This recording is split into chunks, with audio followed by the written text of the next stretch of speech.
savoir que tous les contes de Grimm, sans exception, sont des contes qui véhiculent un message alchimique. Bah, je vais vous raconter Blanche-Neige, mais en le voyant un petit peu différemment. Alors déjà, il faut comprendre un petit peu les œuvres, le principe de l'alchimie. Vous souvenir que pour obtenir la pierre philosophale, qu'elle existe ou pas, il y a 3 étapes. Obtenir la connaissance. Voilà, la connaissance, mais là la pierre va avoir un sens, vous allez voir pourquoi. Et le premier œuvre, c'est la décomposition de la matière, c'est l'œuvre au noir. La deuxième œuvre, c'est recomposer la matière, c'est l'œuvre au blanc. Et le troisième œuvre, c'est quand la lumière descend la matière, c'est l'œuvre au rouge. Donc 3 couleurs, noir, blanc, rouge. Ensuite, on va passer 3 étapes que j'ai sommairement nommées tout à l'heure, qui sont les 7 étapes à franchir: la maîtrise de la peur, l'écoute de l'autre, la perception de l'unité, la maîtrise de la violence, recevoir la puissance sans succomber au pouvoir, et rassembler ce qui est épars. Donc 7 épreuves à franchir. Alors, ben voilà comment ça commence. On a une femme, ou on a une reine, qui est derrière une fenêtre d'ébène, dehors il neige, elle est en train de coudre, elle se pique le doigt. Elle dit: j'aimerais bien avoir une fille qui ait la peau blanche comme la neige, les lèvres rouges comme le sang, les cheveux noirs comme l'ébène. Bon, évidemment, on a les 3 couleurs de l'œuvre, noir, blanc, rouge. Et Blanche-Neige représente la matière première, elle s'appelle Blanche-Neige, la matière pure, celle capable de recevoir la lumière. Alors, vous connaissez l'histoire, sa mère meurt, le roi se remarie avec une méchante reine, et la méchante reine représente l'envieux, justement. Celui qui cherche la pierre philosophale ou qui cherche la connaissance pour le pouvoir. À tel point, c'est qu'elle est en permanence devant son miroir en demandant « est-ce que je suis la plus belle ?» Donc la seule chose qui l'intéresse, c'est les apparences. Et son miroir, bien sûr, lui fait une réflexion, ce qui est normal, c'est un minimum pour un miroir, car ce miroir réfléchit. Et quand Blanche-Neige a 7 ans, elle lui dit: non, c'est pas toi la plus belle, c'est Blanche-Neige. Alors qu'est-ce qu'elle fait? Elle prend Blanche-Neige, elle la met à la porte. Et Blanche-Neige part, elle passe à travers la forêt, il y a des animaux qui la menacent, et elle trébuche sur des pierres. Donc elle passe par le minéral, le végétal et l'animal. Alors il faut savoir que pour faire la pierre philosophale, quand on a décomposé la matière, on obtient 3 principes. Le principe sel, qui est la matière la plus fixe, le principe soufre, qui est la matière animée, les émotions par exemple, et le principe mercure qui est l'esprit. Alors, comment on les retrouve? Une fois que Blanche-Neige est partie, la vilaine reine, elle demande à un chasseur vert d'aller tuer Blanche-Neige. Alors pourquoi vert, le chasseur? Eh bien, c'est la connaissance des choses cachées, c'est ce qu'on a vu tout à l'heure. Et elle lui dit: quand tu auras tué Blanche-Neige, tu me ramèneras ses poumons et son foie. En aucun cas, elle dit, tu lui ramèneras le cœur. Ça, c'est Walt Disney qui dit ça. Alors pourquoi les poumons? Quand ce que je prends comme référence, c'est chez Folio Classique. Pourquoi les poumons et le cœur?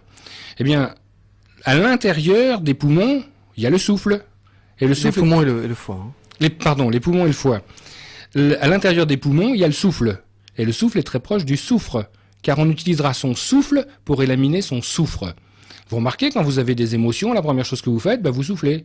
Vous avez passé une journée, ou quelqu'un vous dit quelque chose qui vous plaît pas, dites quelque chose qui plaît pas à un enfant, qu'est-ce qu'il fait? Il souffle.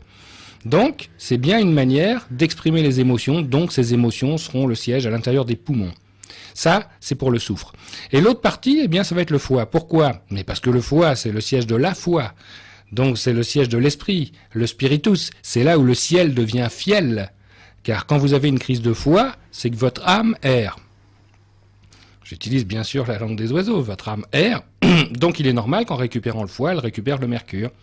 Et elle lui dit... il manque un élément, le sel, l'élément le plus fixe. Et elle dit: quand vous les aurez, vous les ramènerez à mon cuisinier qui les cuisinera au sel. Et ça, c'est textuellement marqué.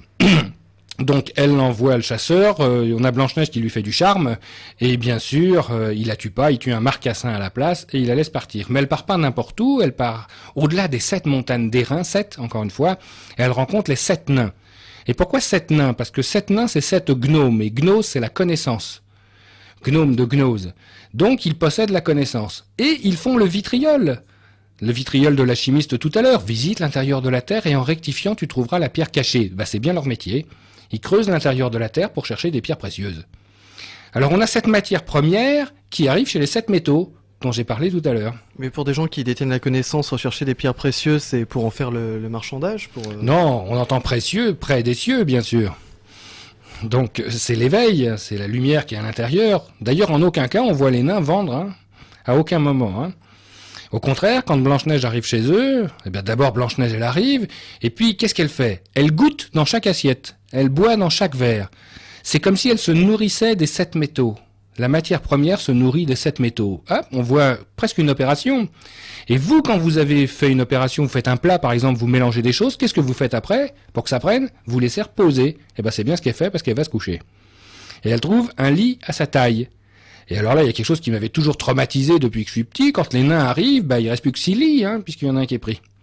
Alors les nains arrivent, qui représentent ces 7 métaux, eh bien ils disent qu'est-ce qu'elle fait là? Est-ce qu'on va la mettre à la porte? Ils disent non, on va pas la mettre à la porte avec ses cheveux noirs comme l'ébène, ses lèvres rouges comme le sang et sa peau blanche comme la neige, donc ils la gardent.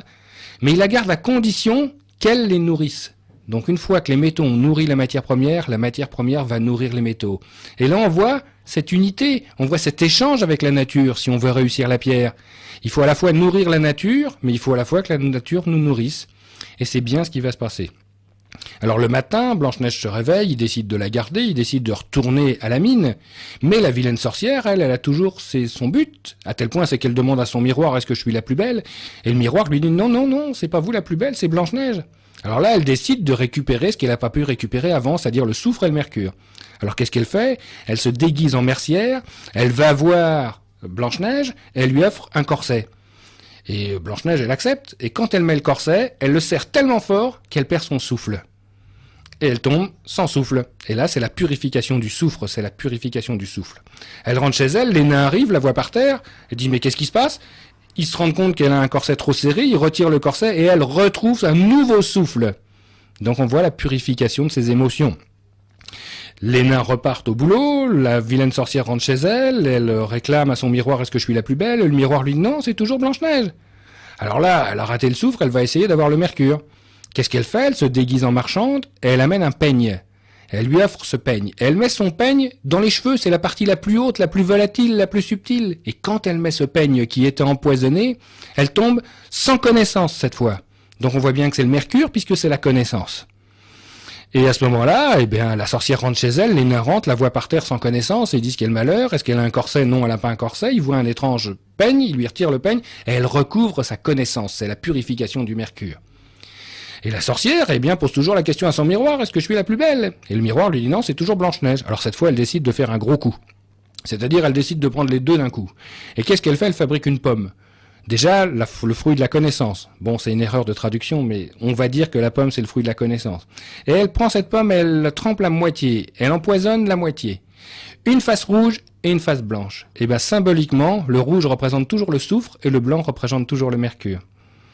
Et elle amène la pomme à Blanche-Neige, qui cette fois s'est fait avoir 2 fois, elle veut pas la manger. Alors elle coupe les parties en 2, elle mange la blanche, et elle lui donne la rouge. Et Blanche-Neige s'empoisonne. Et cette fois, elle tombe comme morte, c'est ce qui est dit. La première fois, on a essayé de prendre le souffle, la deuxième fois, on a essayé de prendre le mercure, et la troisième fois, c'est la matière qui semble morte, car on peut trouver l'esprit qu'en passant par une mort apparente. Et la sorcière rentre chez elle. Et les nains la voient par terre, ils se disent, est-ce que c'est un corset? Non, c'est pas un corset. Est-ce que c'est un peigne? Non, c'est pas un peigne. Alors là, ils sont bien embêtés parce qu'elle semble vraiment morte. Alors, il la déshabille et il la lave avec de l'eau et du vin, liquide blanc, liquide rouge, pour essayer justement de faire ressortir le phénix de tout à l'heure. Et là, il n'y a rien à faire. Alors, ils décident de la veiller, chacun leur tour avec une bougie. La première fois, au début des contes, ils l'ont nourrie de matière, avec un verre, avec une assiette. Cette fois, à la fin du conte, ils la nourrissent de lumière, avec 7 bougies. Et une fois que c'est fait, ils s'aperçoivent que, elle ne revit pas. Alors ils décident de la mettre dans un cercueil dont on peut voir de tous les côtés. Mais un cercueil dont on peut voir de tous les côtés, c'est un ballon. C'est comme un ballon de laboratoire. Donc on voit cette matière première qui est passée par les 7 métaux. On a purifié le soufre, on a purifié le mercure. On a apporté la lumière des 7 métaux. Et maintenant, il faut plus qu'il y ait que la lumière à l'extérieur qui accepte de rentrer à l'intérieur. Eh bien, c'est ce qui se passe avec le beau prince charmant, qui représente Mercure, le messager des dieux, toujours beau, toujours jeune. Alors il arrive, il voit ce cercueil de verre, et il demande aux nains, est-ce que je peux vous l'acheter? Alors les nains, ils sont outrés, ils disent, non, bien sûr, tu peux pas l'acheter, pour tout l'or du monde, tu pourras pas l'avoir. Donc on voit bien que c'est pas l'argent qui l'intéresse, c'est pas une valeur pécuniaire. Alors le prince réfléchit, et il dit, et si je vous promettais de la chérir jusqu'à la fin de mes jours et de l'amener chez moi? Alors là, ils acceptent. Alors là, il y a une fin soft et une fin hard. Donc la fin hard, il lui fait un enfant, et c'est l'enfant naissant qui la réveille, c'est la conjonction de la matière première et de l'esprit, donc c'est bien la pierre philosophale. Et la fin soft, c'est il a fait emporter par ses serviteurs, il fait emporter le cercueil, il y en a un qui trébuche, et il y a le trognon de pomme qui sort. Ce qui ne l'empêche pas de l'amener dans son château pour lui faire beaucoup d'enfants quand même. Mais c'est pas fini. C'est pas parce qu'il y a la conjonction entre l'esprit et la matière qu'on a terminé. Il reste encore les matières puantes. Parce que la vieille reine, elle est toujours vivante. Alors ils invitent la vieille reine au mariage et ils présentent devant elle des galoches chauffées au blanc. Mais c'est des creusets, ça, des galoches chauffées au blanc. Et elle doit les mettre et danser jusqu'à ce que mort s'en suive. Eh bien, quand j'aurai pris ma matière et que je vais la mettre dans un creuset chauffé au blanc, la matière qui danse, c'est ça, hein, elle danse grâce à la chaleur. Et une fois que cette matière puante sera morte, il restera que la matière pure. Eh bien, vous n'écouterez plus jamais Blanche-Neige de la même manière.